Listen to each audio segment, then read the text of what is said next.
A obrigação é um vínculo jurídico em virtude do qual uma pessoa fica adstrita para com outra a realização de uma prestação.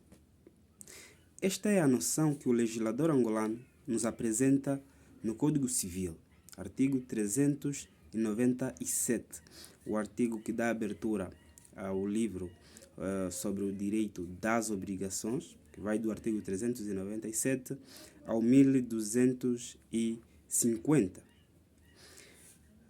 Desta noção que o legislador nos apresenta, nós podemos tirar algumas ilações.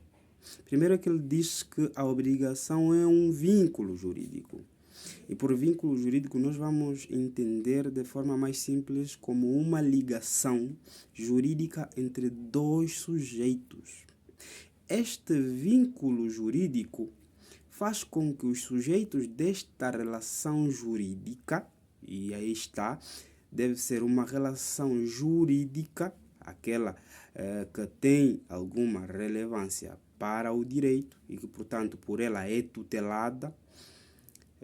Então, esta relação jurídica obriga ou faz com que os sujeitos estejam obrigados uns com os outros, e normalmente dizemos sujeitos, entretanto, originalmente ou de forma comum a obrigação é bilateral. Pode existir uma obrigação unilateral, nos casos previstos pela própria lei. Então, temos um vínculo jurídico onde os dois sujeitos da relação obrigam-se entre si a adotar determinada conduta. Esta conduta se chama prestação.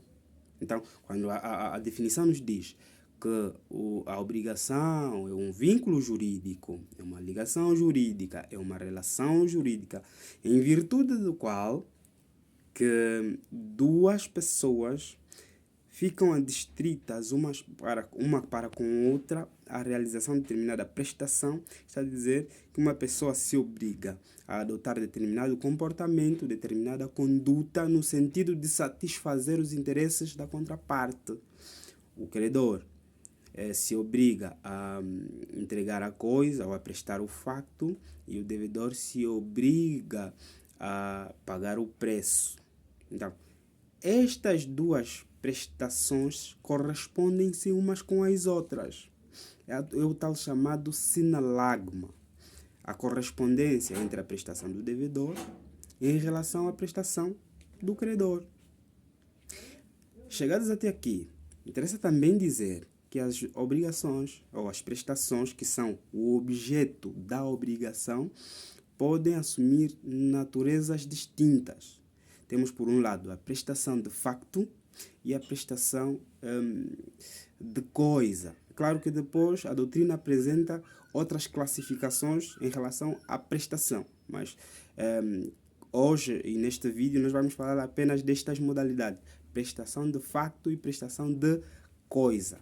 A prestação de facto consiste na adoção de uma conduta que pode ser positiva ou negativa, pelo que, sendo positiva, a prestação de facto será considerada uma prestação de facto positiva, ou facto positivo, diga-se.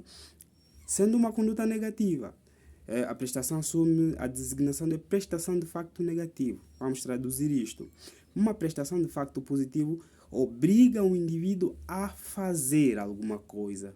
Se num contrato de empreitada, o sujeito devedor, no caso o empreiteiro, se obriga a construir uma casa, então temos uma obrigação de facto positivo, mas pode ser uma obrigação de facto negativo. Por exemplo, alguém que recorre judicialmente por conta das atividades que colocam em causa a sua própria saúde, realizada pelos seus vizinhos, condôminos e outros, no sentido de que eles não realizem estas atividades, estamos a falar uma prestação de facto negativo, impõe ao devedor um comportamento de não agir, um não fazer.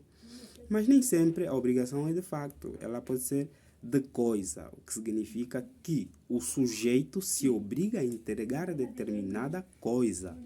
Okay? Então, quando nós falamos, por exemplo, de um contrato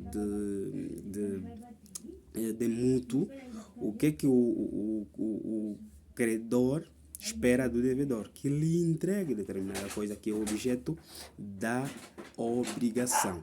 Pronto, para hoje ficamos por aqui e nos vemos no próximo vídeo. Uma boa semana laboral e fique bem.